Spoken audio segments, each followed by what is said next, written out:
Hello, good evening, everybody. Welcome along to the transfer deadline show. So we're going to be talking tonight mostly around the transfer deadline day, the football season, how it's kind of started for your clubs. I know we're a couple of games in now for the Premier League teams, played 3 games, Football League, and that have played a few more. So yeah, we did a test show last night, mainly around Tottenham fans. So we all had a bit of a moan and a bit of a Tottenham love in for a couple of hours, which went quite well. So it was really just to set it all up and see how we go with the show. So yeah, let's get started, shall we? So I know we've got Kerry waiting, so we'll bring Kerry in and we'll have a little chat with Kerry. Hi, Kerry. Hello, you okay? Yeah, not bad. How are you doing? Good, yeah, not too bad. I feel a little bit flat after this window, though, to be honest. I don't know whether it's because I prefer the 11 o'clock ones, where you have to stay up till midnight and you think you sit there and hope. But then we've got Muani over the line, so he's looking quite decent, isn't he? What's your thoughts on the Spurs deadline? Deadline day. Yeah, I think we were always going to maybe see a few more going out and coming in, especially on the deadline day. Yeah, it kind of came out of nowhere, didn't it, Moani? This morning. Yeah, I have to admit, I know nothing about him really, other than he's come from PSG. Yeah, I don't know a great deal about him. Obviously, he's a French international. He's been at PSG. He's got good pedigree. I know Juventus were in for the last few days, so for some reason that move broke down. But yeah, I don't know. We'll have to see how he goes. I don't know whether it's one that we've kind of brought in as a contingency for potentially Solanke's injury being a bit more serious than what Frank initially thought.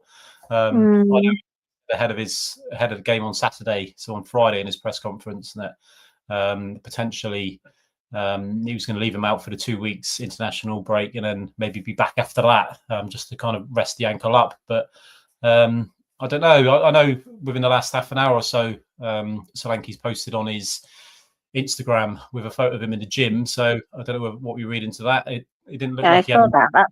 That's a bit like Savinho did, though, isn't it? And we didn't hear anything. I think Man City just blocked that, didn't they, and said, no, you're not having him or something. I don't know. Yeah, I think so. I agree. Yeah, I think the players like to play the game a little bit, don't they, and kind of get involved with that. A picture says 1,000 words, as they say, don't they? Yeah. Who do you think's had the best transfer window then, club-wise? It's got to be Liverpool, hasn't it, surely? I think so. Yeah, absolutely. Excuse me. Yeah, I think so. You mean a team that's gone and won the league, and then the players they've brought in, and they've brought in real quality, haven't they? That deal, if that went through, which it looks like it has done, and Gay as well from Crystal Palace. I think he's an amazing. Yeah, looks like it. Yeah. I see we've put in for Manor Solomon going to Crystal Palace as well, haven't we? A late thing that looks like it's on his way. Yeah, I did see that. I don't know. I know there was talk with Leeds as well, but there was a little bit of to and fro and over I think Crystal Palace were haggling over the kind of like an obligation or a commitment to buy at the end of the season. I think we wanted, the club wanted that as part of the deal. But I don't think Crystal Palace were all that keen on it. So it'll be interesting as it kind of unfolds over the next hour or so, and all these kind of deal sheets, as they keep saying, kind of get finalised and we see what happens. But yeah, I think you're right. I think Liverpool have had an amazing transfer window, really. It's quite rare, isn't it? You see a team that win the league, but then go on to kind of strengthen as much as they've done. It's really, although they didn't buy anybody last year or something, did they? I think I read somewhere. Yeah, I think it was a hard one, wasn't it? Do you know what I mean? He came in, took over from Klopp. I think the squad were very kind of in their ways with the way Klopp was playing. But was it just Chiesa they maybe brought in last summer? I know he spent most of the year injured, didn't he? But for him to come back, he's had a bit of an impact already this season, hasn't he? Go out and buy the quality that they have done in the right areas as well. Obviously, losing Diego Jota passing away in the summer, and Diaz going, and players like this, they're kind of making the they've really strengthened the squad, haven't they? Do you know what I mean, with Wirtz? Yeah.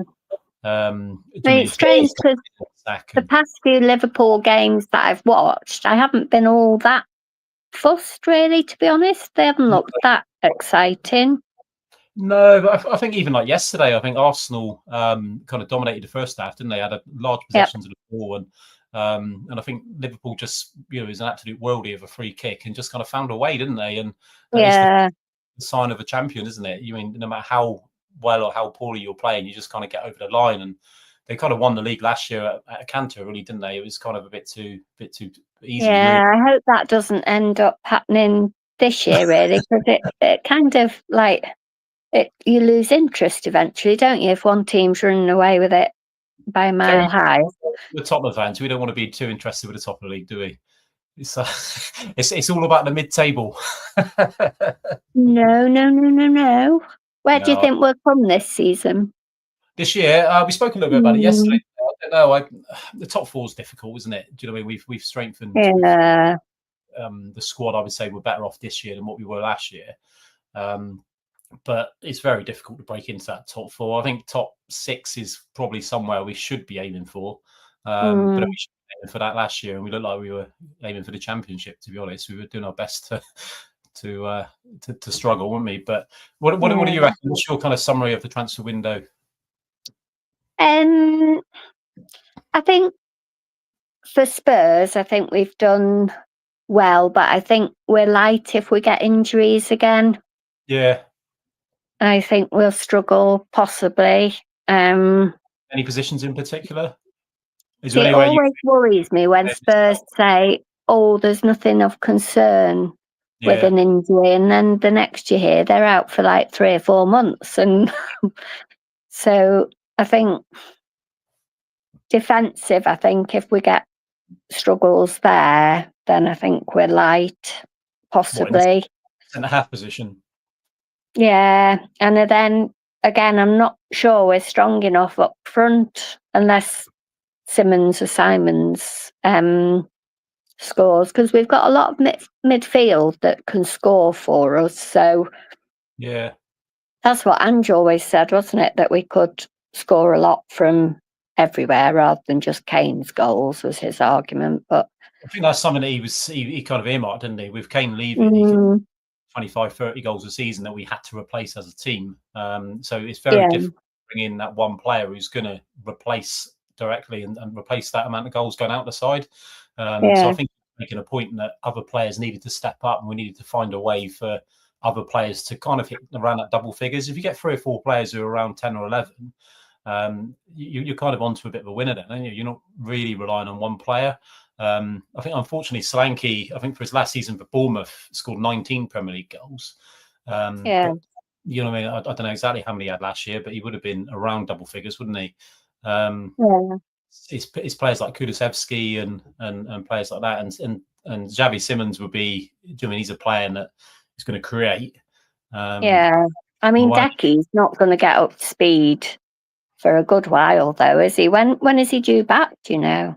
Well, initially it was kind of at the beginning of the season, but I think based on what the club are kind of putting out, it'd be a bit of a surprise if we see him before Christmas, to be honest. Because he's been a great player for us, and especially with City away and games like that, tight. Do you mean that player who can just turn a game, which is something that he's very capable of? It's a big loss. He's a lot of experience outside, isn't it? But I hope they teach Kudus not to hold on to the ball quite as much, though, because he was just holding on to it for that little bit too long, I thought, in the last match. On Saturday. I think it's one of those players, though, isn't he? He likes to take the ball up the pitch and keep hold of it. It's you certainly don't get any complaints if it's going all right, but when you start losing the ball and the team starts struggling, then it's something that the fans are going to bring up, isn't it? Just such a shame that we've got internationals though now, isn't it? It's like it is. It's always the way, though, isn't it? We get this early September international break. The season. I know, you just get into it, don't you? You get your little FPL team running, which mine's a mess already. How's yours doing? To be honest, Kerry, I tend to set mine up in the summer and just leave it. I don't. I forget about it. I don't do too much of it, but I've got Haaland in it. He did score, and I think did Mo Salah score the other day? Oh no, he didn't. Did he? No, free kick, wasn't it? But did the week before, but Yeah. Right. What I'm going to do, Kerry, is if you stick around for a bit, I've Yeah, got a couple okay. of advice, so I'll bring people in and out. All right. Brilliant. Can I go and then I'll just type Yeah. in the text, so that's right. Yeah, Brilliant. Thank you for having me on. Okay. Take care. Bye. Take care, Kerry. Bye-bye. Bye. Right. Thanks to Kerry there, another Tottenham fan. We had a lot of Tottenham fans on last night. We're going to go completely the other side of the coin now, and we've got an Arsenal fan standing by. Tony. How's it going, mate? You all right? Yeah, not too bad. How are you doing? Yeah, good, thanks. Go on then, tell us about your season. It's already up and down, isn't it? Like Soberslai's free kick, I suppose. Yeah. That's the difference, though, isn't it? Like we touched on with Kerry then. It was like Arsenal dominated the first half, and it was, it's a worldly free kick. And not many of us can score goals like that, to be fair. But I don't know. I've seen you hit one or two in your time, Paul. We don't want to go on about it, but tell me about it, Tony. Which ones do you remember? I think it was a scuff that just deflected and wrong-footed the keeper. Yeah. But so, what do you think of if we start with your deadline day, or like your transfer window, if you like? So, how would you kind of rate the ins and outs of Arsenal? Jury's probably out a little bit, I would suggest. I think Gyökeres, I'm not sure. No. I think he'll score goals. Yeah. And admittedly, you're going on 3 games. Players obviously need time to bed in and stuff, don't they? But I worry that he hasn't got the technical skill against the top teams. Didn't do a great deal yesterday up against Liverpool's defence, and Van Dijk in particular. He was marked out of the game in his first game by De Ligt at Man United. Yeah. But yeah, got 2 at Leeds, didn't he? So I wonder whether he will be the difference maker in the big games. Is he at that level? I think only time will tell. Yeah. But 3 games in, my early concerns are potentially not. Have you got concerns of him already, have you? I wouldn't say concerns. I think he'll score goals.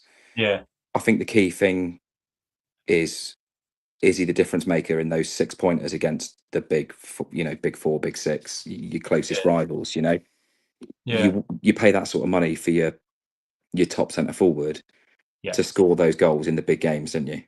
Yeah, you do. Yeah. Go on. Sorry, I'm just looking at his stats now. So 21-23 seasons, so 2 seasons for Coventry, 91 games, 38 goals, which in the Championship is a good record, isn't it? Were they in League One maybe for one of those seasons? But Sporting for 2 seasons, 66 games, 68 goals. So it's a good. He obviously knows where the back of the net is. Yeah. I think by all accounts, his performances in the Champions League last year were pretty good, weren't they? I think he scored. Yeah, he scored a hat-trick against City, didn't he? Yeah. You think you're probably not a mug if you score a hat-trick against Manchester City. So, but yeah, would I prefer Isak? Come on, wouldn't we all? He's one of them, isn't he? He's probably one of the best strikers in the world at the minute, isn't he? Out and out striker. Yeah. Oh, absolutely. Yeah, absolutely. And that's my worry really is Gyökeres that real top bracket that I think you need. Yeah. I think if you look back at all the clubs that have won major trophies over the years, they've always had a centre forward that is top quality, haven't they? Looking at Arsenal's time, like Thierry Henry, obviously. You look at the great strikers United have had over the years, your Van Nistelrooys, your Rooneys, and you look at City with Aguero and Haaland. Yeah. And I'm not sure you'd put Gyökeres in that bracket. But maybe I'm being harsh 3 games in, only time will tell, won't it? Yeah, that's it. Yeah, I think it is time. He's Arsenal were for a couple of years now, haven't they? Been looking for that kind of that number 9, if you like. But I don't know. I suppose it's just games, and he looked a bit unfit when he kind of came in and played a couple of friendlies I saw on the telly. He looked a bit over. It's far from me to be talking about footballers who are overweight, but he certainly didn't look like somebody who was ready to hit the ground running. Yeah, probably a lack of pre-season potentially. It's always disruptive, isn't it, when players move clubs or whatever, and I think the other part of it that's probably not doing him any favours is Arsenal's style of play. Yeah. He's always looking to run in behind into those channels. Yeah. And Arsenal, probably frustratingly, to be honest, seem to get to the edge of the opposition's box, and then 3 passes later, we're back at our own goalkeeper. Yeah. Which is probably modern football in general, isn't it? Maybe not just Arsenal, but that quick transition into like let's put that ball in behind. Yeah. maybe we don't do often enough. And I think not having a proper centre forward, Yeah. Arsenal, I wouldn't have what you would class an out and out centre forward for several years now. No. Havertz isn't in that mould. Gabriel Jesus isn't in that mould. No. Maybe Aubameyang was probably the last one. Yeah, probably. Did you think ilk Jesus would be the one? Or Jesus? No, probably not. No. Probably No. a stopgap. Yeah. But I don't think he would be there to take you right to the very top. So what do you think it is then? Do you think it's Arteta kind of not really been able to identify? Because you get some managers that just don't really have that knack of identifying a certain position, do they? So maybe is he one of them? I think it's what's available. Yeah. I think actually, you know, we're all experts, aren't we? We're all armchair experts. Yeah. But actually, we don't know the inner workings of who's available. No. You know, when they put the feelers out, you know, take Isak for example, he may have only wanted Liverpool. And everybody would love for their club to be in for him. Yeah. But I don't, you know, that may not have been a possibility. No. And I don't know, do those strikers exist nowadays? Do you know what I mean? Like they're very, very scarce. Whereas, like, you know, years ago, you'd have 4 or 5 strikers vying for the golden boot. Yeah. Now, do you have that? Yeah, it's not really out and out strikers today. It's people like Mo Salah and players like that, and that kind of tend to play. Yeah. Kind of Absolutely. All wide, don't they? Yeah. But I think you are right. I think football has evolved over the years, and Guardiola's probably had a big part to play in that. It goes through stages, doesn't it? You remember like in the 90s, you used to have your partnerships, didn't you? Like your Shearer and Sutton and people like this.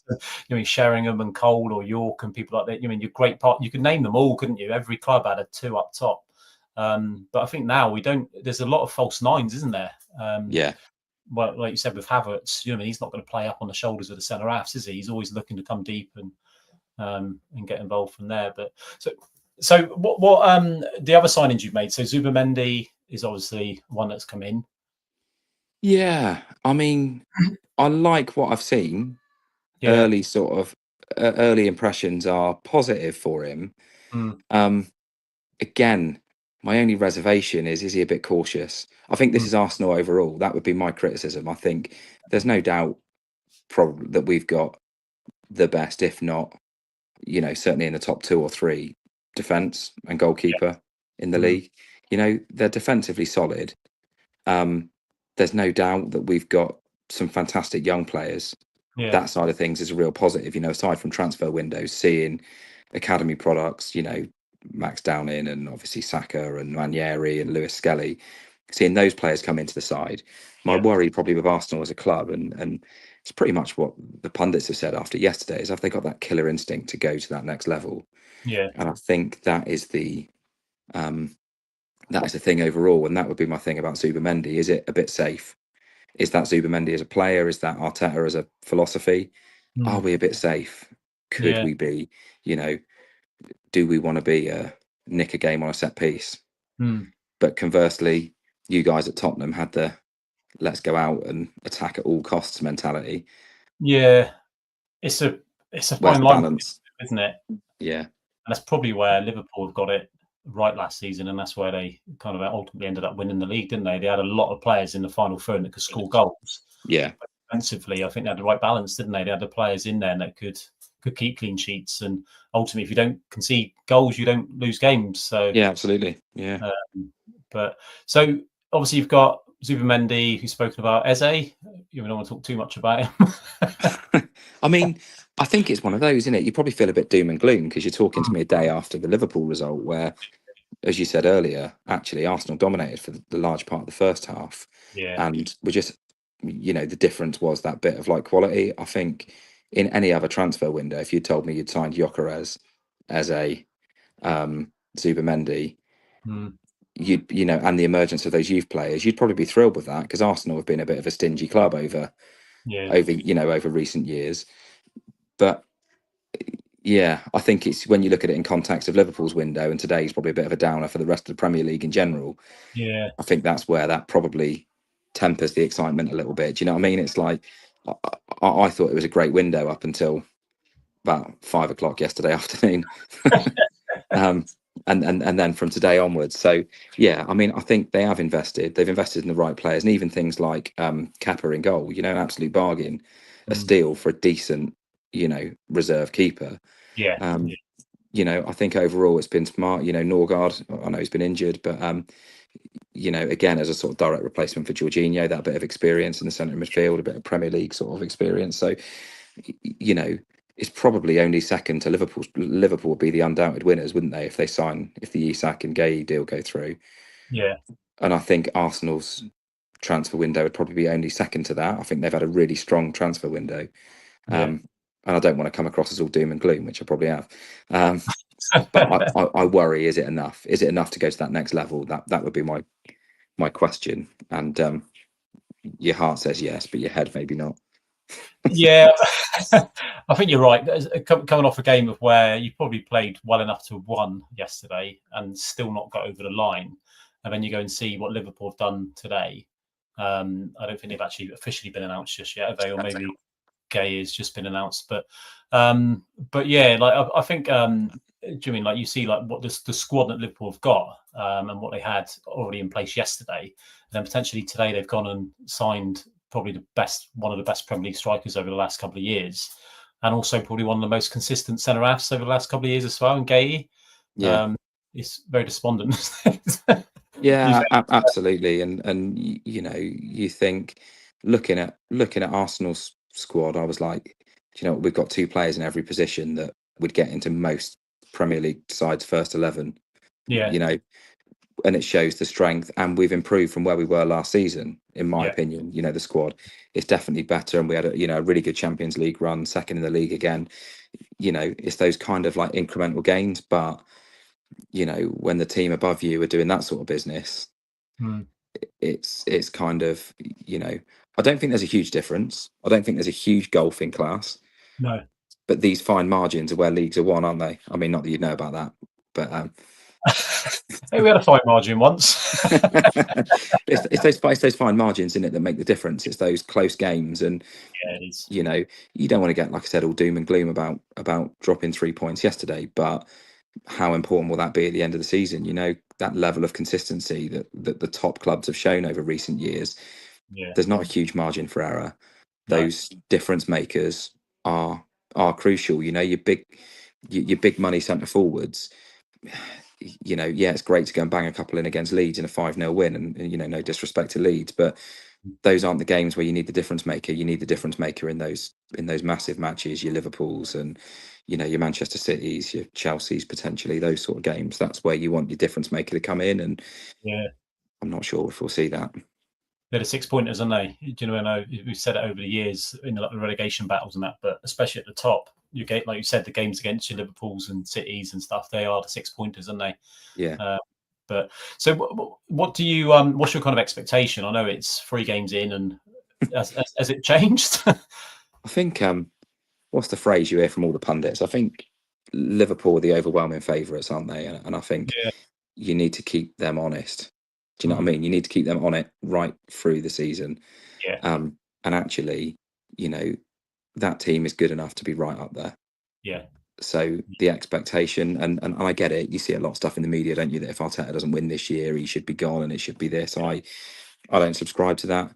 There aren't that many trophies.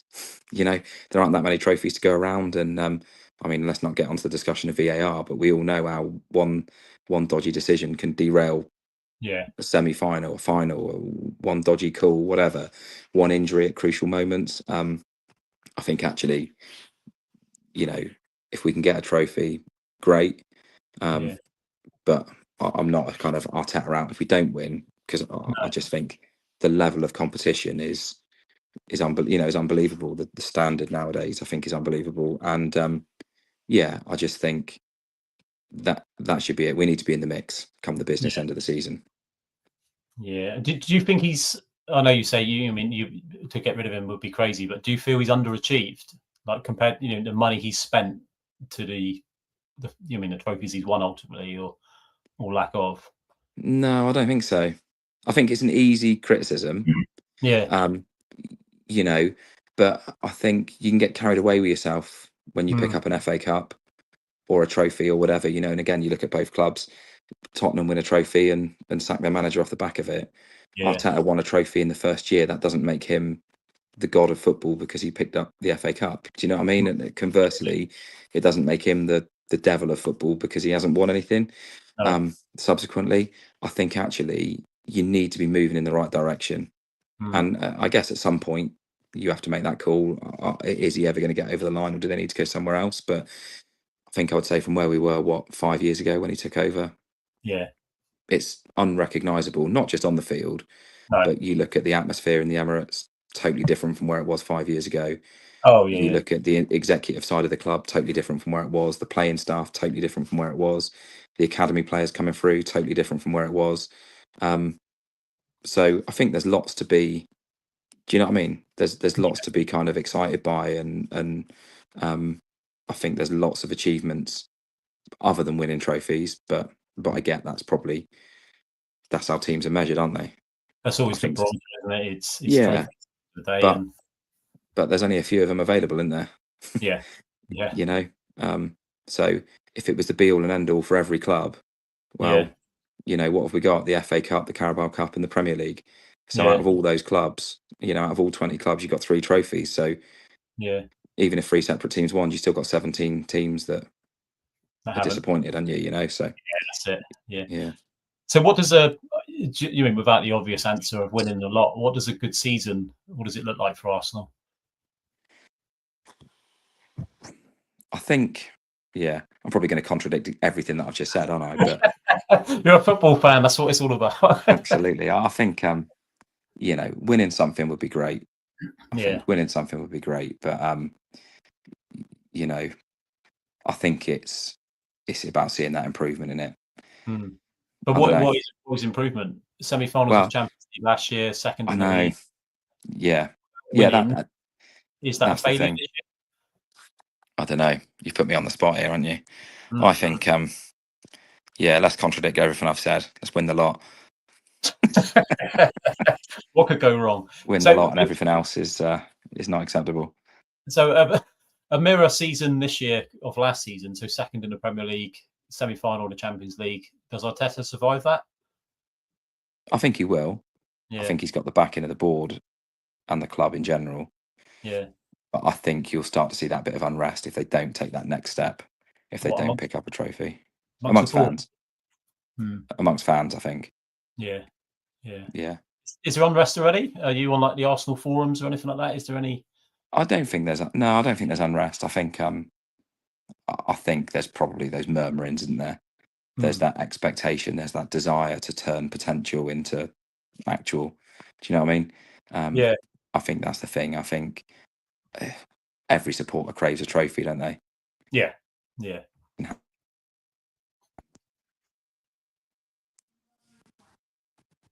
Oh, seem to have lost you there, Tony. Right, we lost Tony for a minute. If you are watching on YouTube, you can watch via the Facebook link and things like that. If you click on the StreamYard, you would have seen it. Click on the StreamYard, and then you can come in and join our back room. You won't go straight to the main screen. I'll add you in.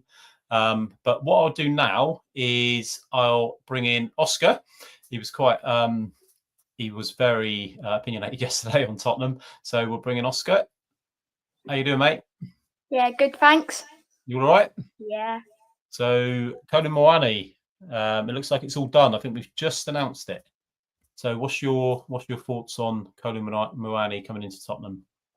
Not seen much of him recently, or like past him at PSG and his career, but I was upstairs watching a couple of highlights of him, and he looks quite good.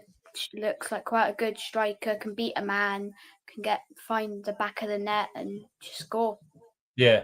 So it looks like he's the only one that's come in today. I don't think we were expecting anything other than him, really. How do you kind of rate him as a signing? Do you feel that's a good signing for us? Right, it's definitely good for Richarlison. He's on and off every game. He has a good game and he has a bad game. If he's good, he's really good. If he's bad, he's just really bad. And Solanke's injured. He's injured right now. Don't know how long he's out for. Yeah. But I'd say he's quite a good signing just for that backup striker. I've heard that he can play off the wing if he needs.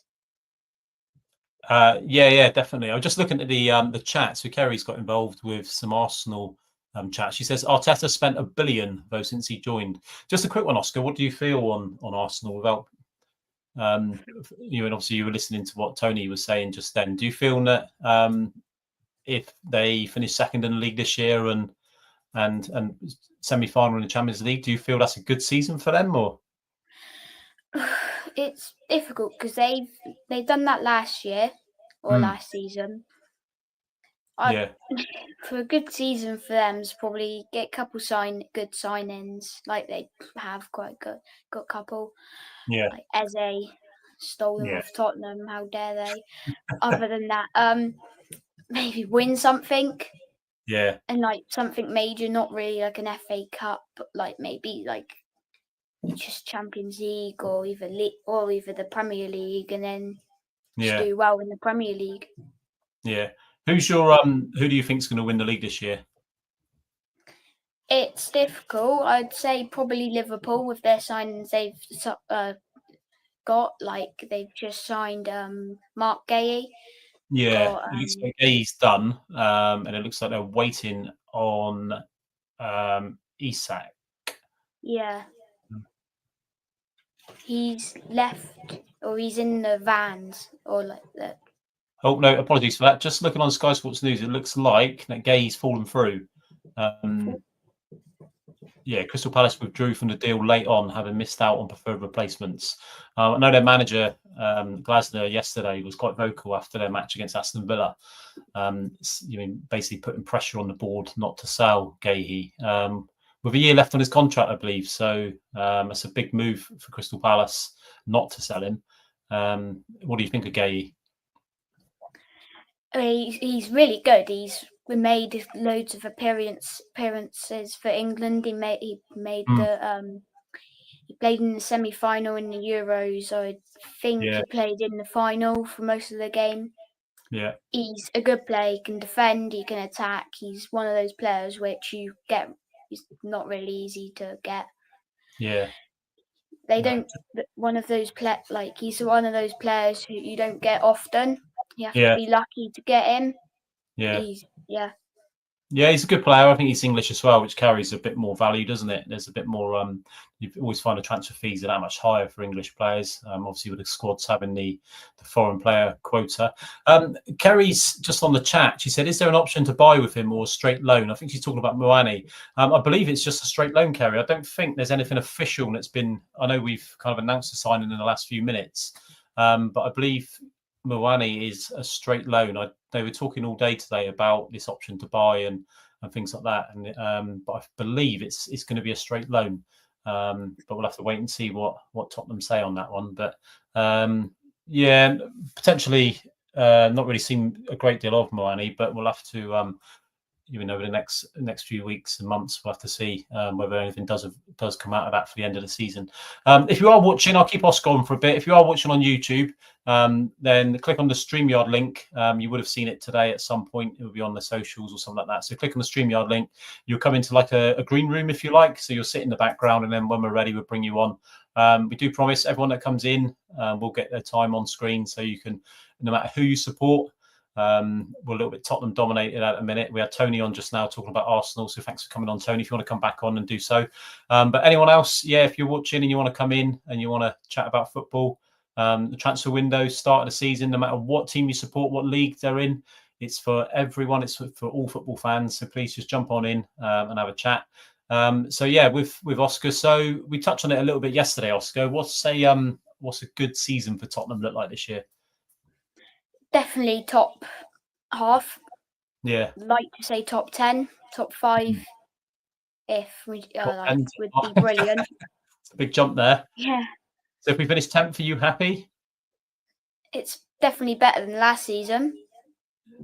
Yeah, I agree. I think it's better than last season, but I don't think 10th is where we should be. I think maybe I don't want to say 17th or 16th was a false position for us. But do you know what I mean? The squad we got, the players we got, we certainly underperformed last year, didn't we? Losing 22 out of 38 league games is nowhere near acceptable. So what we're looking at this year, a good, strong league position and some good cup runs? Yeah, like I'd like to see potentially quarterfinals, semi-finals in Champions League. Quarterfinals or semi-finals? Yeah. That'd be nice, wouldn't it?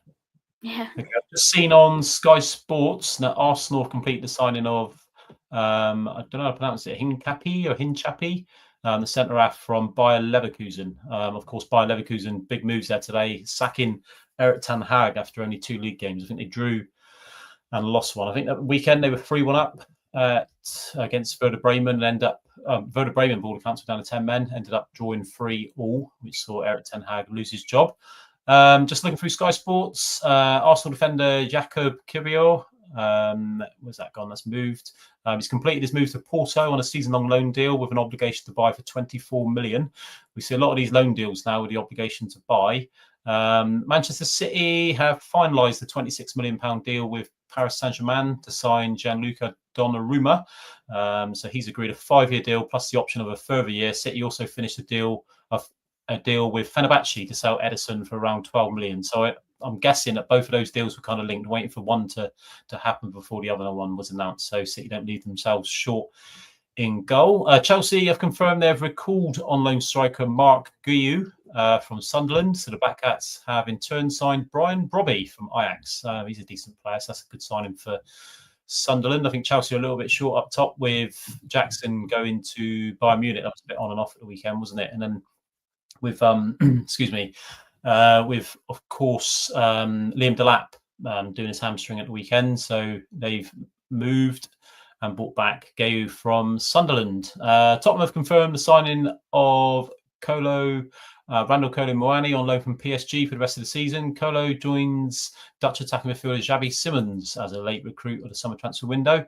Kudus, Tel, Danso, Vukovic, Kosotaki and João Palhinha make up the other names from the first summer transfer window for Thomas Frank. French international Muani has been out of favour with the European champions and spent the second half of last season on loan at Juventus. Doesn't say whether there's any obligation to buy on that one. Again, Arsenal have announced signing of Piero Hincapi from Bayer Leverkusen. Defender joins on a season-long loan with an option to buy for around £45 million. Good signing. I've seen him play several times and he's a very good signing. Can play centre-half, left-back, can play in a back three. So I think that's a good signing for Arsenal. Unfortunately, they've done some good business this summer, I think. Mikel Arteta said, "We're so pleased to welcome Piero Hincapi," I think I pronounced that right, to the club. His real physical presence with his versatility and tactical flexibility, giving us strong added defensive options. I think he'll certainly do that. What else have we got? So Arsenal again, Fabio Vieira has moved to Hamburg and he's gone on a season-long loan with an option to buy. Confirmation again that Gay's moved to Liverpool is off. So yeah, quite a bit going on. A lot of it, the transfer deadline was 7 o'clock. But there's still stuff happening now. Eintracht Frankfurt's proposed move for Will Osula from Newcastle is not happening. There have been talks of a near £30 million move, but it hasn't gone through. So he's the lad that stepped in the last couple of games with Gordon being suspended. Newcastle winger Trevan Sanusi has joined League One side Lorient on a season-long loan. So that's obviously somebody they're trying to get out to gain some experience. Reece Nelson, proposed move to Brentford from Arsenal, is done as far as Brentford are concerned, and all paperwork has been submitted in time. That came in at 7:30, so there's a little bit on that. If you are watching, please get involved. Click on the StreamYard, come straight in. I'll add you to the screen. You can come in, have a chat, no matter what team you support. We've even had an Arsenal fan on. So yeah, no matter what team you support, we'll give you some time and you can have a chat. Tell us about your season, whatever your club's doing.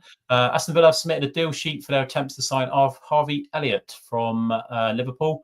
The deal was initial loan with an obligation to buy. They reckon it's worth about 35 million for the 22-year-old forward. And Dele Alli, very sad news here. He's terminated his contract with Como, according to Sky in Italy. He's originally signed an 18-month contract back in January. So 8-9 months on, he only made a single appearance for the club since his arrival and was sent off just 8 minutes into that game, didn't he? So that's a shame, Dele Alli. Hopefully he can get himself sorted and come back to England, maybe go to somewhere like MK Dons and play some football. What do you think of Dele Alli, Oscar?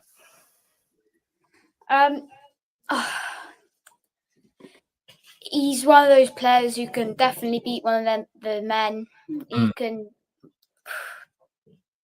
It's hard to describe him.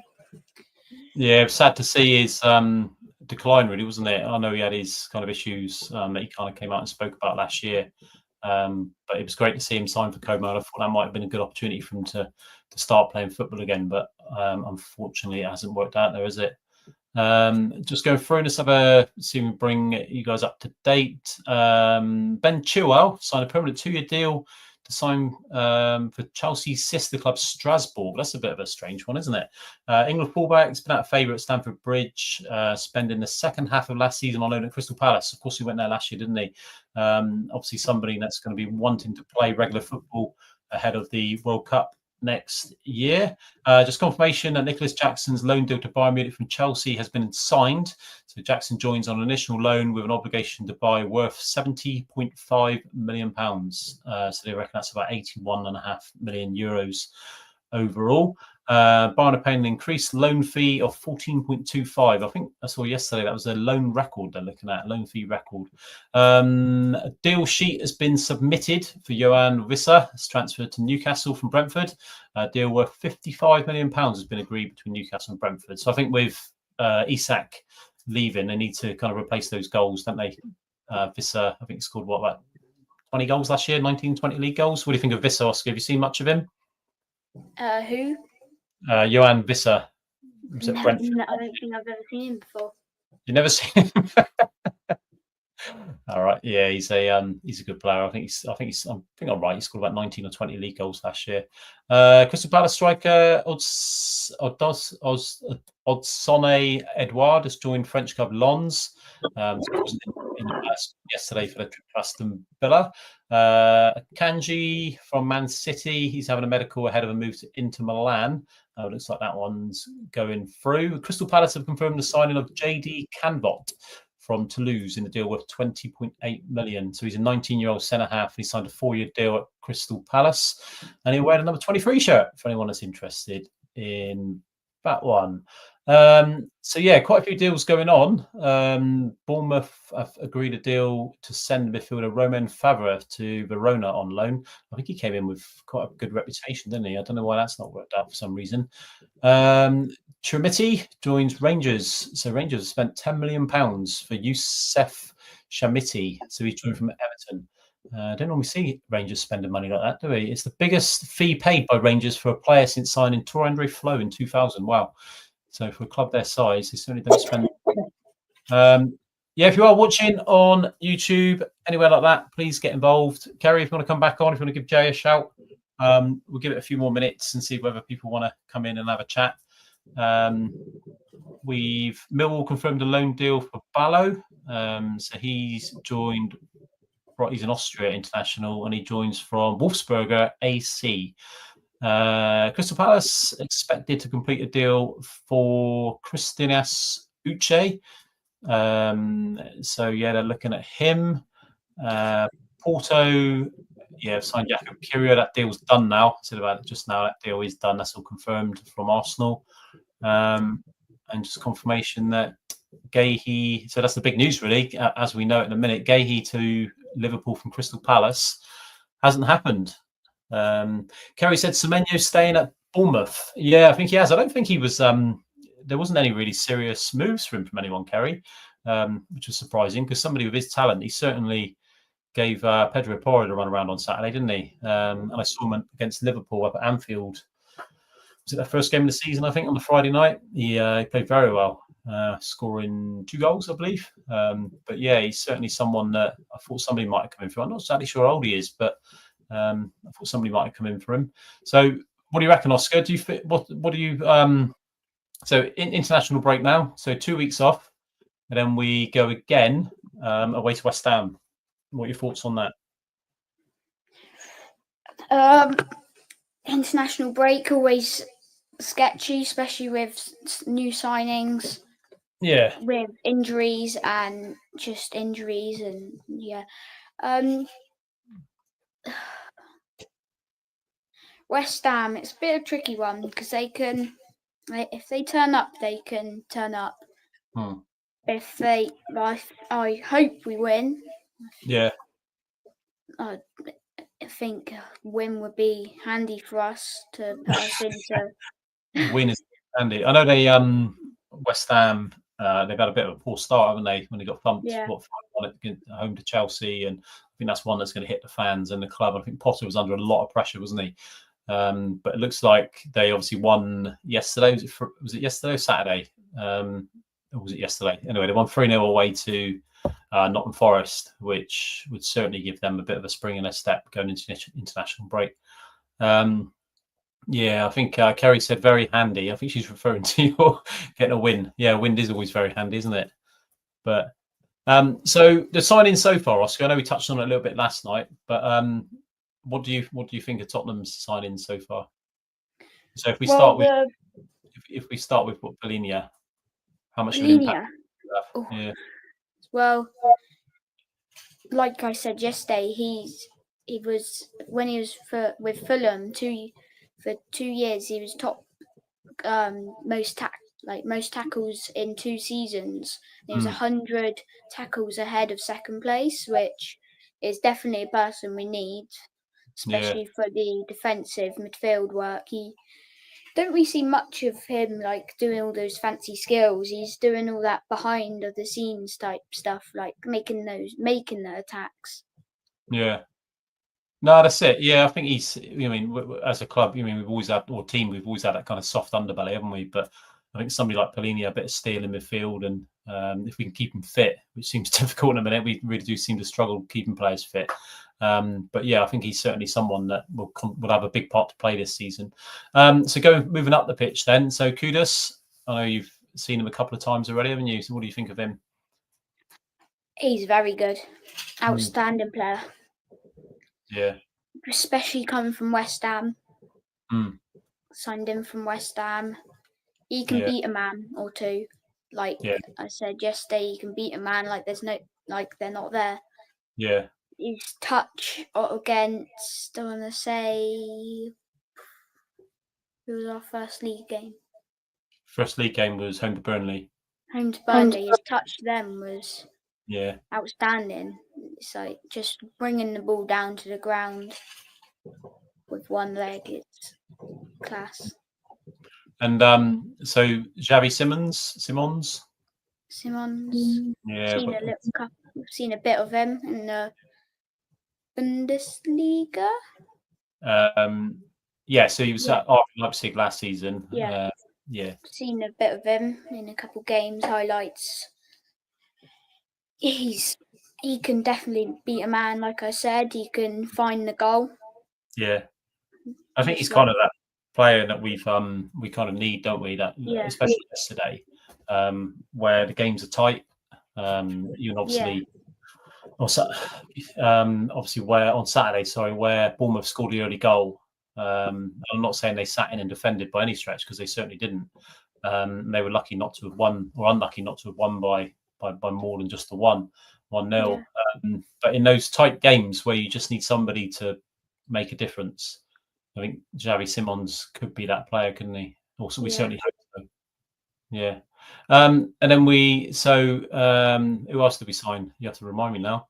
Kudus, Danso, Kevin Danso. Yeah, so Danso and Tal, both players that were on loan with us last season. We made those deals permanent this summer. What are you kind of expecting? What do you hope for? So we start with Danso. What do you think of him? Danso, great backup centre back, especially with Mickey van der Ven with 2 hamstring pulls. Pretty sure they're the same leg. Makes them a little bit weak. If he does it again, or Romero gets injured, except from Davies, who has a bit of there's lots of experience playing for Spurs and football. Yeah, he's a good backup centre back. I've seen him on most benches. He's on the bench for most games. Yeah, home or away, any competition. Yeah. Okay. Especially with his throws, he can make like Thomas Frank said in his interviews, he's looking for the tactics of the heads and winning the ball in the air and hopefully scoring a couple goals in it. Yeah, I think he's looking to score goals from different areas, isn't he? Rather than just, obviously every game will always get throw-ins and corners, hopefully, and free kicks and things like that. So I think he's looking to kind of take advantage of that, really, isn't he? Which is, like particularly last season, we were poor to say the least from defensive corners. We looked all over the place, didn't we? We can have an impact in both boxes. Then that's certainly going to benefit us, isn't it? Kerry says that she loves Xavi's interviews. Seems like a really determined, sincere lad. There you go, Kerry. Yeah, he certainly does. Yeah, I think that's a big factor now, isn't it? Do you know when we sign players, it's not so obviously the football ability and things like that, but it's more the whole package, isn't it? It's what they're like off the pitch, how they integrate into the changing rooms and things like that. And he certainly, it's difficult to say so far, but he certainly seems a lad that kind of carries himself well, and yeah, hopefully he'll settle in well. So, do you think we'll win a trophy this year, Oscar? There's a Champions League there waiting to be won, isn't there?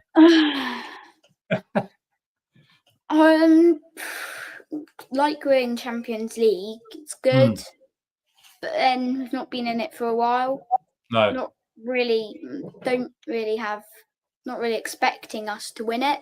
Like to do well in it, to just do well and say that we done well in Champions League. Yeah. But I'd like to win some sort of competition if we're like FA Cup if we're in it. Yeah. Carabao Cup. Yeah. Especially with Man United getting knocked out in penalties. Yeah, definitely. I think what would you kind of what would be a good FA Cup? Oh, sorry, a good Champions League run. What would that look like for Tottenham? Probably either semi-finals, quarter-finals, something around there. Probably like at least beat one of the big teams. Yeah. Like Man City, not Man City. Like PSG. Yeah, we've got Dortmund at home. Dortmund at home, Villarreal at home. So I think there's certainly some tough games there. But I think we'll certainly be looking to pick up plenty of points at home, hopefully. I think we've got Copenhagen at home, which is another one which is a decent draw, really. If we played them away at the Parken in Denmark, that's a completely different game.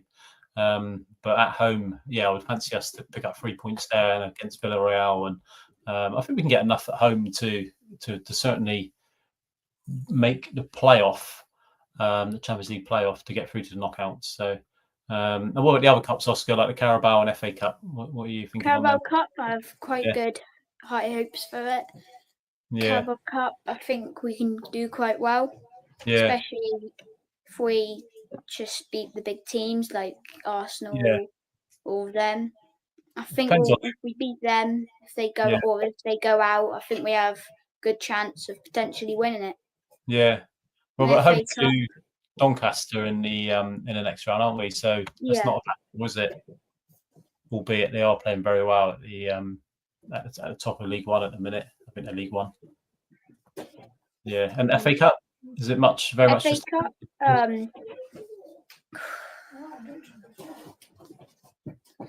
FA Cup, I'd probably say I would like to win it. Yeah. It'd be good to win it. Yeah. Then it's just I don't think we will win it. And I would like to win it. Yeah. Yeah, it'd be nice to have a good FA Cup run, wouldn't it? I think we lost last year to Aston Villa. We got knocked out there. But yeah, a good cup run. I think that's what our season's going to depend on, really. I think if we look quite solid in the Premier League, do you know what I mean? Compete around the top six, and some good cup runs, and see where we kind of end up from there. I think that would represent a good season for us, wouldn't it?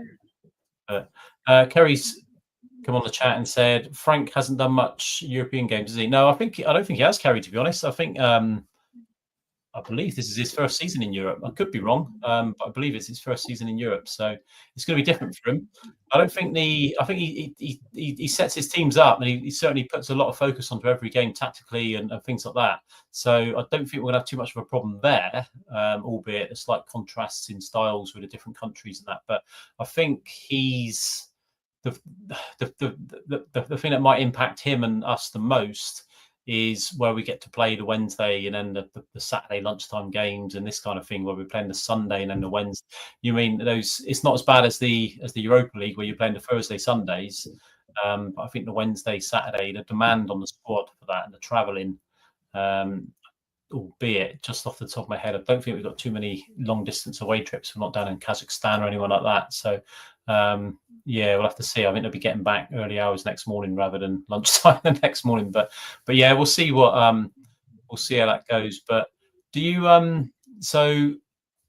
yeah, if anybody's watching, if you want to come in and just chat, if you want to click on StreamYard, you can get involved. We're just going to run it for the next few minutes if nobody else comes in. But yeah, if so who's your tip for the league, Oscar? Who do you reckon is going to win the Premier League? Win the Premier League, probably Liverpool. Liverpool will be tight between Liverpool, like most leagues, probably Liverpool. It'll be tight. I think it'll be Liverpool and either like Man City, Arsenal. Yeah. Okay.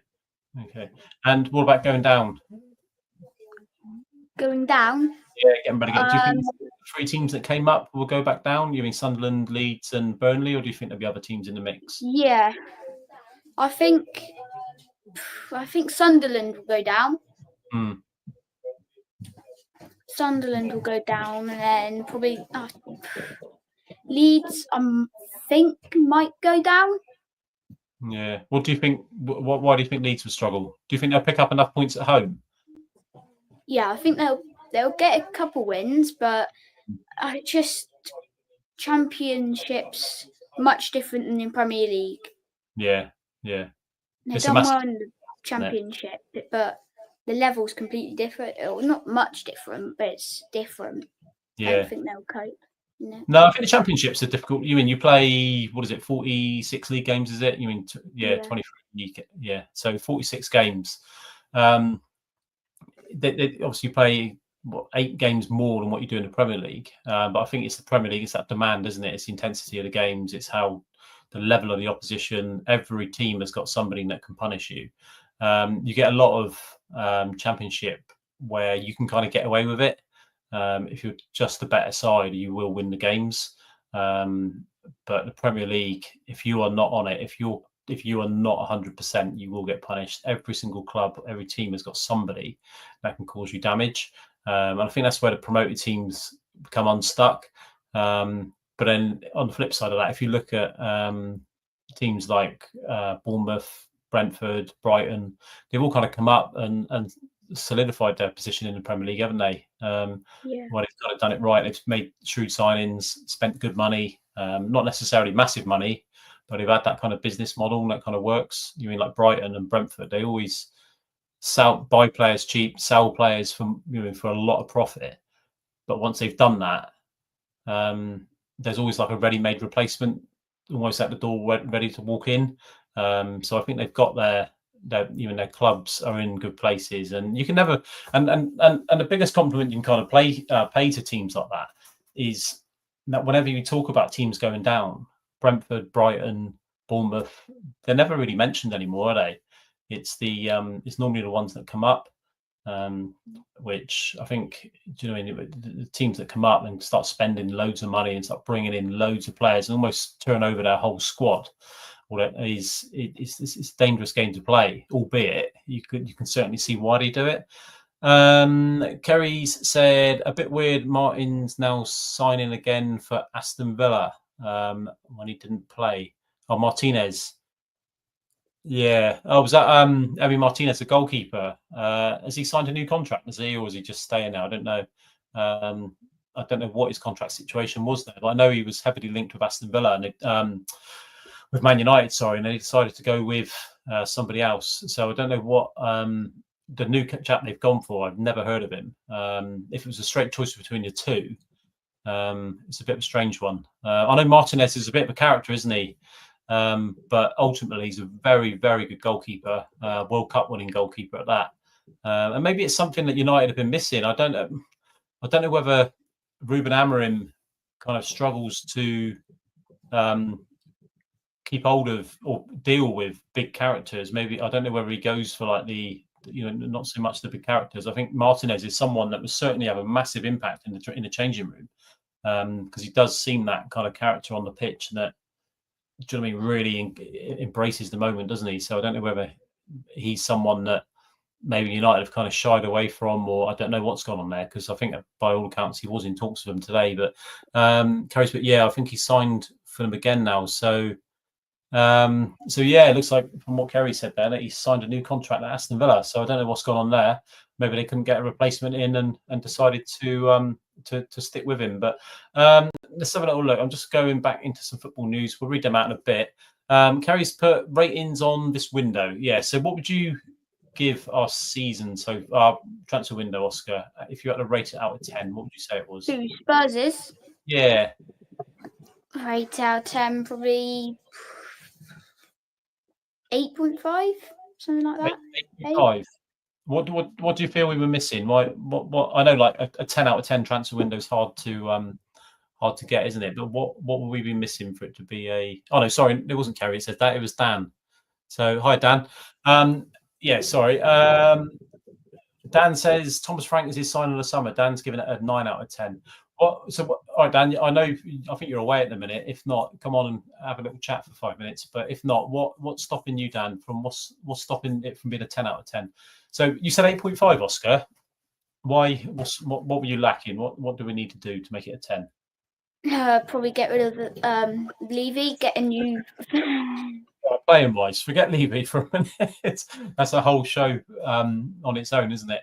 All right. So playing wise, is there anything any more that we could have done? Not really. Any positions that you feel that we could have strengthened? Where would you like to have seen another player or two? I could have seen probably left wing, like Son's gone. It's not really like Johnson. He's good. He's played really well last season, being our top goal scorer, getting the win in the Europa League final against Man United. Do you feel we've replaced Son? I don't think we've replaced him in the position. No, I don't think we've really replaced him. He's a person which I don't think we can ever replace, like Kane. Yeah. So what?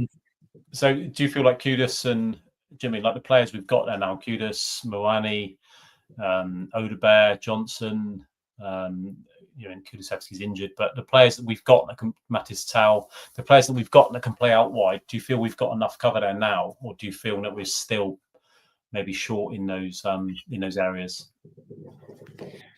I think we've covered enough, yeah, but it's just like that Mikey Moore going out loan with who is it? Rangers, isn't it? Yeah. Rangers. Him going out there, we're doing really well. We start most weeks, play most weeks. Yeah. Give him Champions League football, isn't it? Or Europa League, something like that. Yeah, Champions League played. They got hammered, didn't they, by Braga?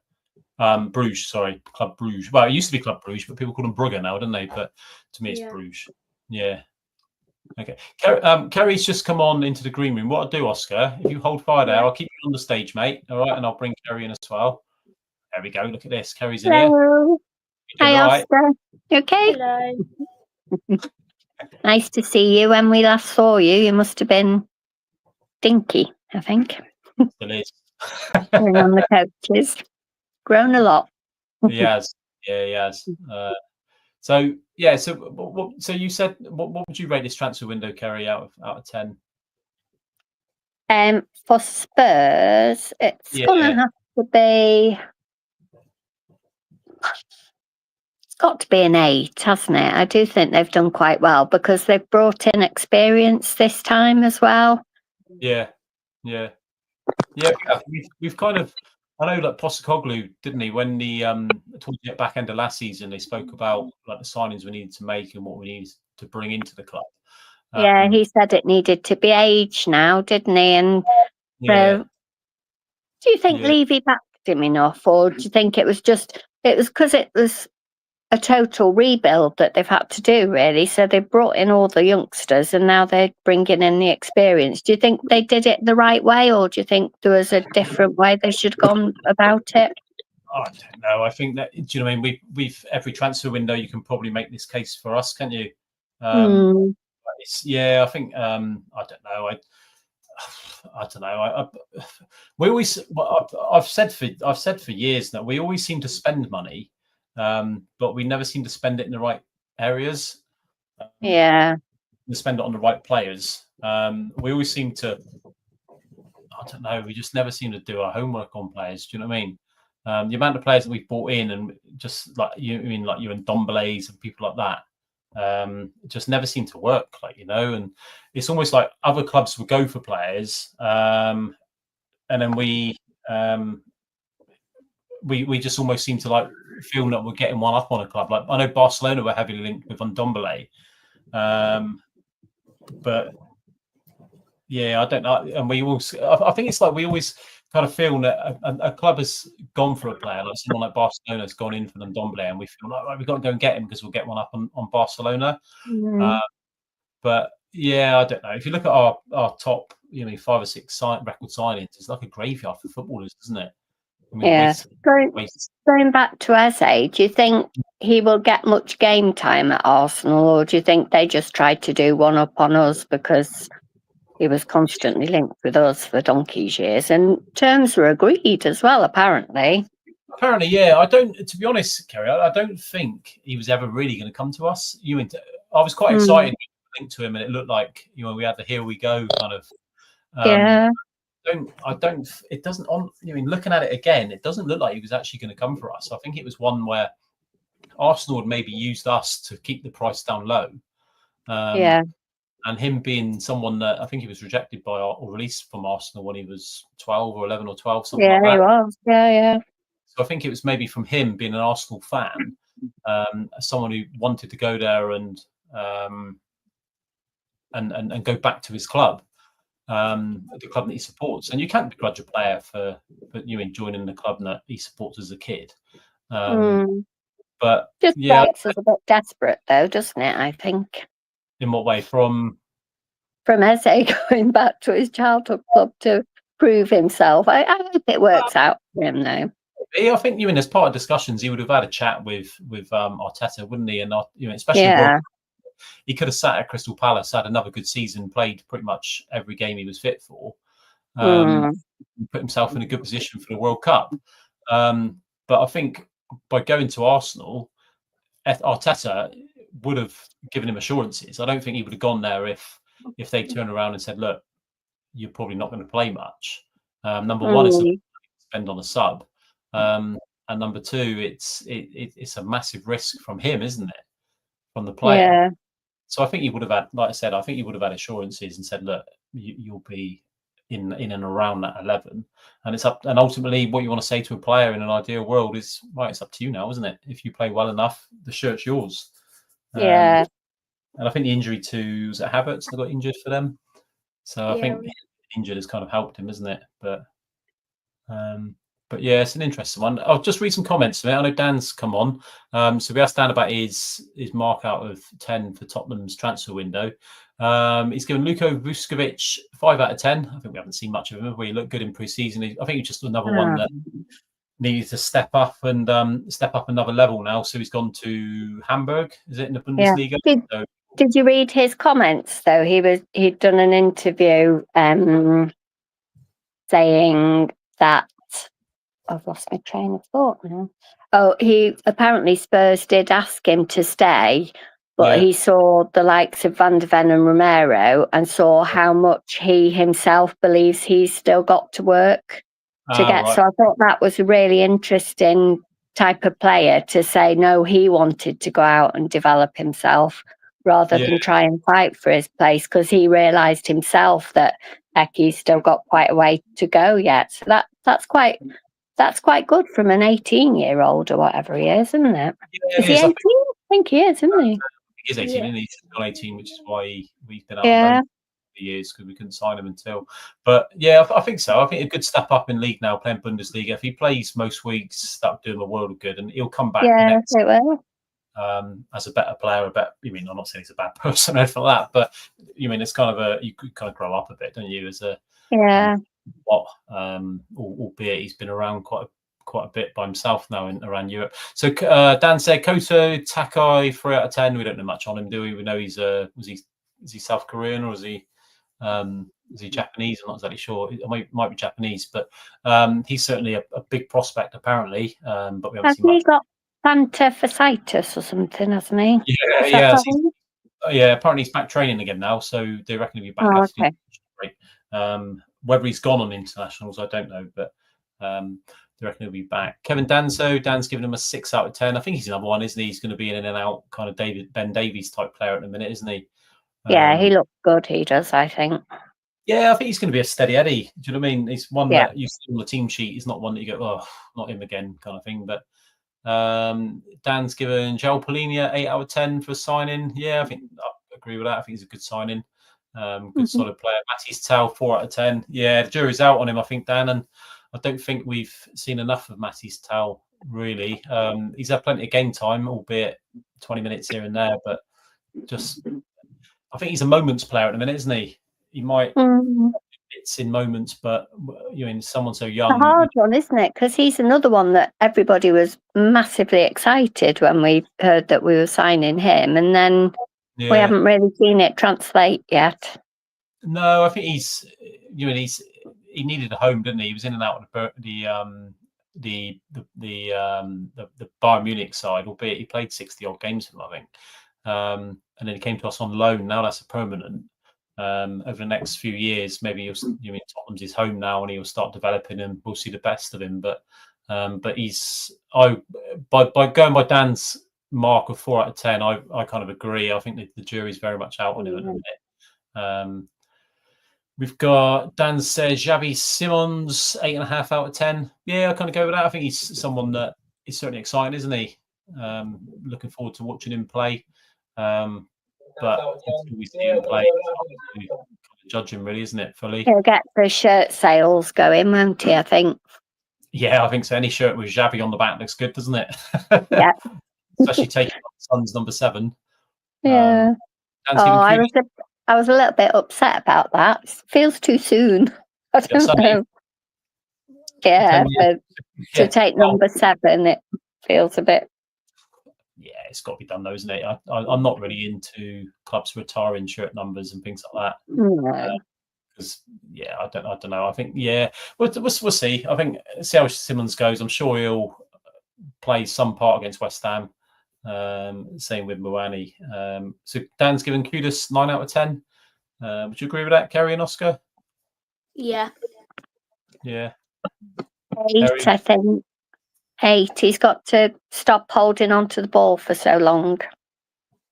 Yeah, I think Oscar touched on that as well just now. Yeah. Do you feel it's, or what do you feel that's going to be his downfall? Is it too much? Well, I have to admit, I didn't see him play for West Ham, or I didn't seem to notice him as this amazing player or anything. So, West Ham were quite pleased that we were getting him. So you wonder why is that?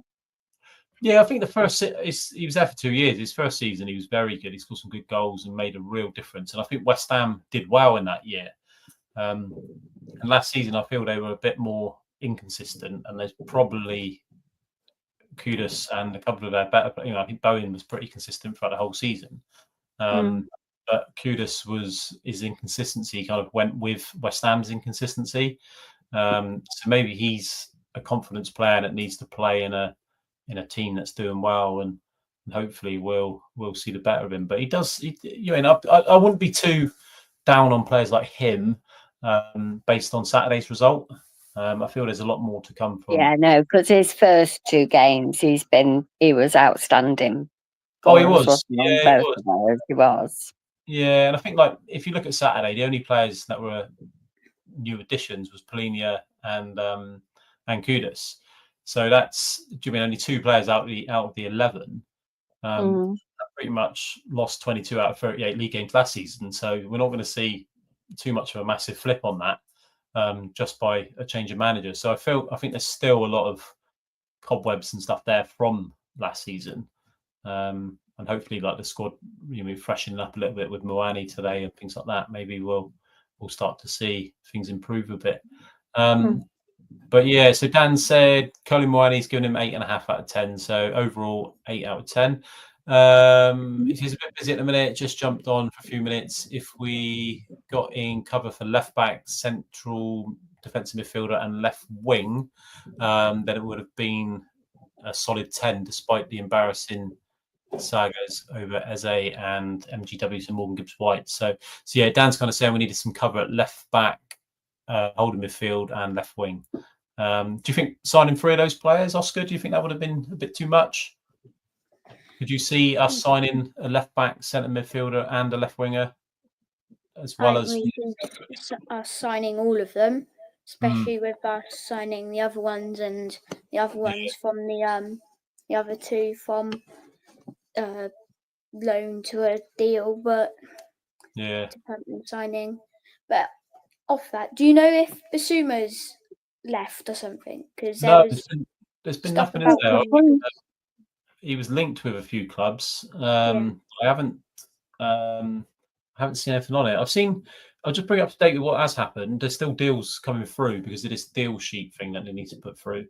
So Nottingham Forest have completed the signing of Cuiabano from Botafogo. He's a Brazilian left back. He signed a 4-year deal, and they've also signed Strasbourg winger Dylan Bakawa. So that's going right to the wire. So that's not quite done yet. I reckon they've done the deal sheet for him. I've never heard of him. Let's have a look. Fulham completed signing of Chukwueze that's a loan signing from Chelsea. Chukwueze from AC Milan on loan for this season, with an option to make the deal permanent. So he's a Nigerian international, as well as Calvin Bassey and Alex Iwobi, obviously both play for Fulham. So that looks a good deal for them if he turns out all right. And just having a look through actually. So yeah, Dele Alli. Oh, some news on Dele Alli here. So Dele and Como have released a joint statement after the termination of the player's contract earlier on deadline day. It reads, Como and Dele Alli have agreed a mutual termination of his contract. Dele is keen to secure regular playing opportunities as he was not part of the club's immediate plans. Both parties feel it was the right decision to part ways ahead of the transfer window closing. The club thanks Dele for his time at Como and wishes him the best for the future. Dele is now a free agent and can sign for clubs outside of the transfer window. So what do we reckon? Where's Dele Alli going to rock up? Oh, you've enjoyed it. Back to Spurs. Would you take him back? He's joining. Yes, I definitely would on a free. That's a no-brainer, isn't it? Do you not think? Well, are we holding on to nostalgia a little bit risky? Bale did all right when he coming back. He did, yeah. I think you're talking different kind of players and different times, and I don't know. I'd like to see. Frank's a good coach, and he does get best out of players. Yeah, I just think that with Dele Alli, I think what's gone on and things like that, and the things that he came out and like with his interview he did and stuff. I think it would be nice to see him enjoying his football and playing. And then go there's no doubt he's had the ability. Whether he's still got that on offer to show, I don't know. It's easy to look at it from the outside and say, look, he should do this, that, and whatever. But wouldn't it be good if you went to back to MK Dons and just, do you know what I mean? Just played football every week, albeit at a lower level, and just got some sort of form going again. And if he, I don't know, where are MK Dons now? Are they League One, League Two maybe? And then if he tore it up and maybe there's another move in there for him, I don't know. But what do you think? It's just really sad what's happened, isn't it, really? How you can go from being that good. Yeah, it all just seems like it all happened a little bit too quick for him, didn't it? But do you know, he went England debut, I think it was. He scored that screamer against France, didn't he? And he was just like this new kid on the block, and he was just tearing it up, wasn't he? Like the Premier League, he was just in his stride. And I don't know. He's obviously got some things that went on in the past and that it's well documented. He spoke about, but yeah. So it's a shame that he's. Maybe it's a good thing. It's on the face of it, you think, oh, he's been released. It's sad news. But if it's mutual termination, if it is that, then maybe he'll. So what have we got? So Dan said, "All right, lads," and Kerry. So Dan said hello to you as well, Kerry. Kevin's great for cover, and he's got some throw on the lad, which he certainly has. he's on Tao. He's saying he needs more time and minutes on the pitch. He needs improvement. I can completely agree, Dan. Can't agree more.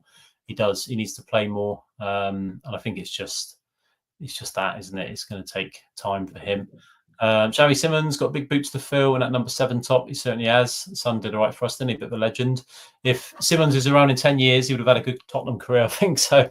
And Basuma's still at the club, but Saudi and Turkey transfer window is still open for 10 days. So that's where we might see some movement with Basuma. I wasn't aware those were still open, so I think he has been linked with Turkey, hasn't he? So maybe he might end up there. I'm just looking Sky Sports News, just seeing if there is anything going on, because they are coming in all the time, but nothing at the minute. Okay, so West Ham. If we look at that one, a couple of weeks' time, West Ham away. What do you reckon, Kerry? Is that who we've got next? Is it West Ham? I haven't looked. Away, yeah. Oh, the Hammers. Always their cup final, isn't it?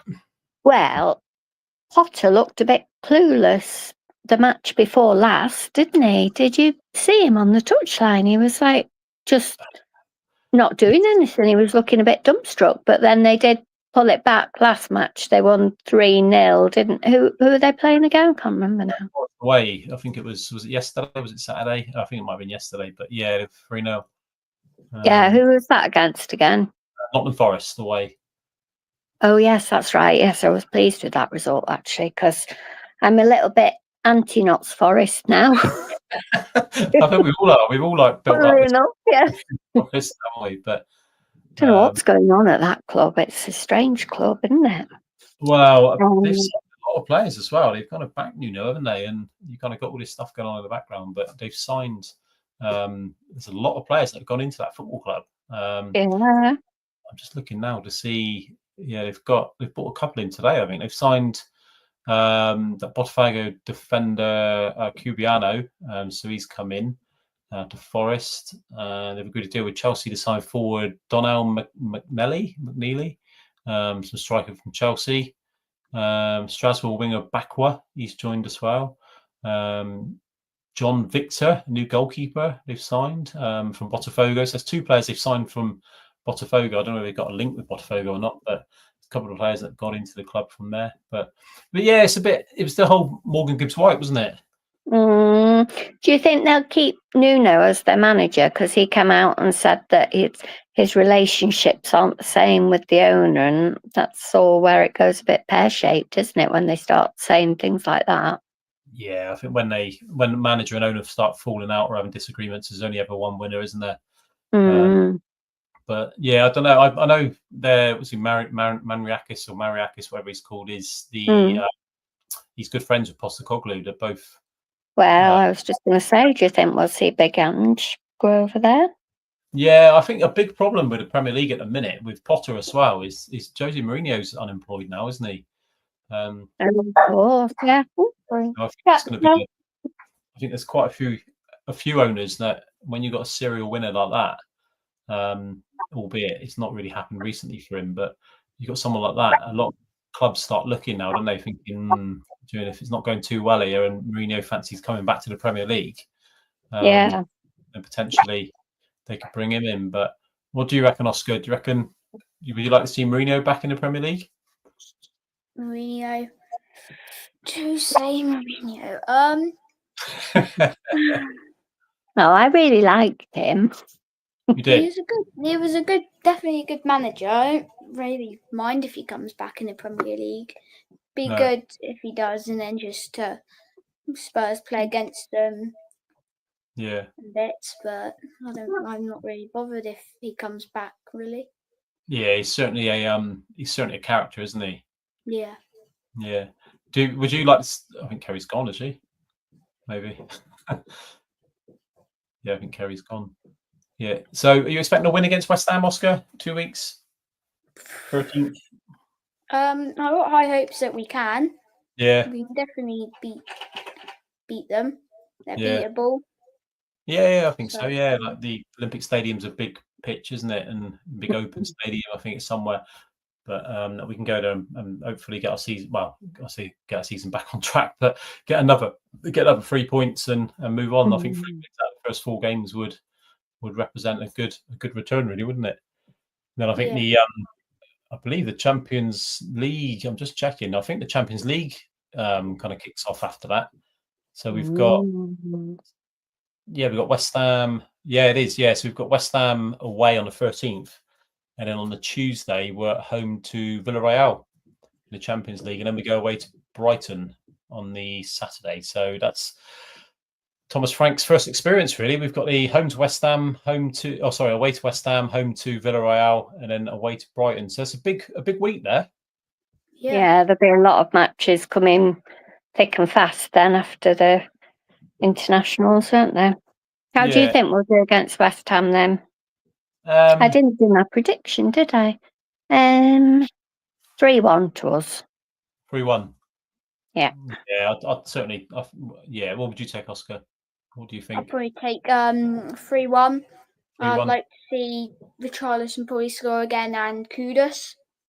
Yeah, I think it would be a tough game. I've got a feeling it would be something like a 2-2 or something like that. I think it could go either way. They're always tough games there, aren't they? West Ham always seem to raise their game against us. But it's one that I'll be disappointed if we didn't win it. Because I think we're certainly good enough to go there and win. We would have been good enough to win on Saturday, which we didn't. But so if we look at West Ham away, just play a little game before we end the show. So West Ham away, Villarreal at home, Brighton away. All right, 3 games. We win 1, draw 1, lose 1. We'll start with Oscar. So West Ham, Brighton, Villarreal. Yeah. Oh. So you win 1, draw 1, lose 1.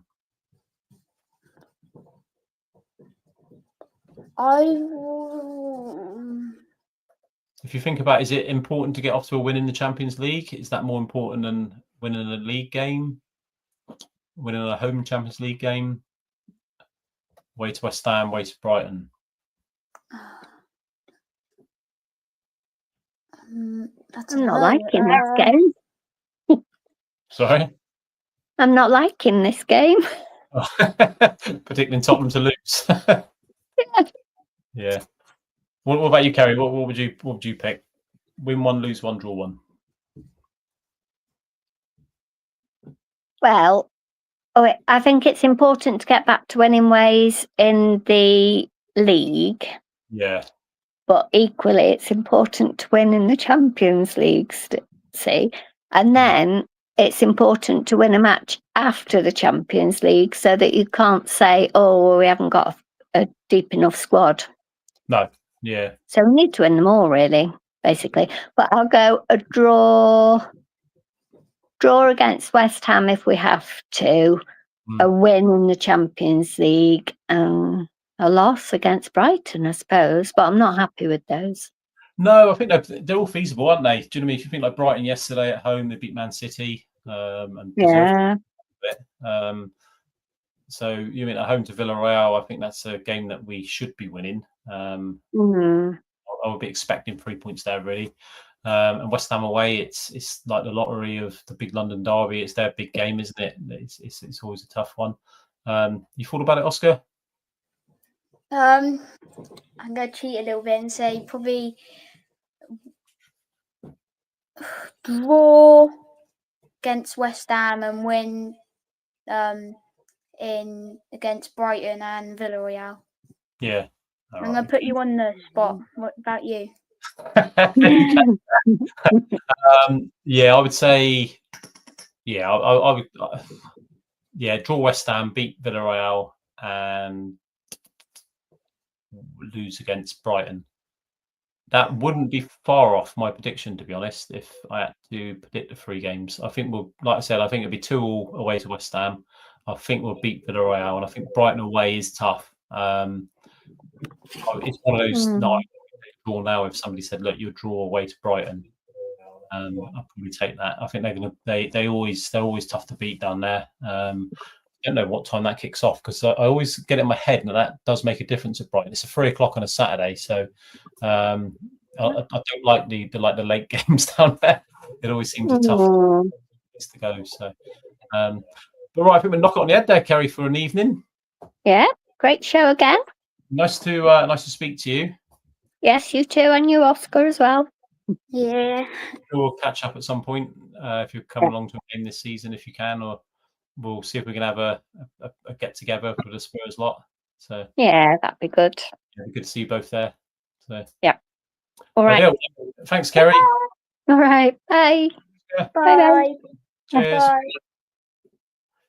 Yeah, so thanks for everyone for getting involved tonight. We've had a few on the chat. We've had a few come on and get involved on the channel. So thank you very much.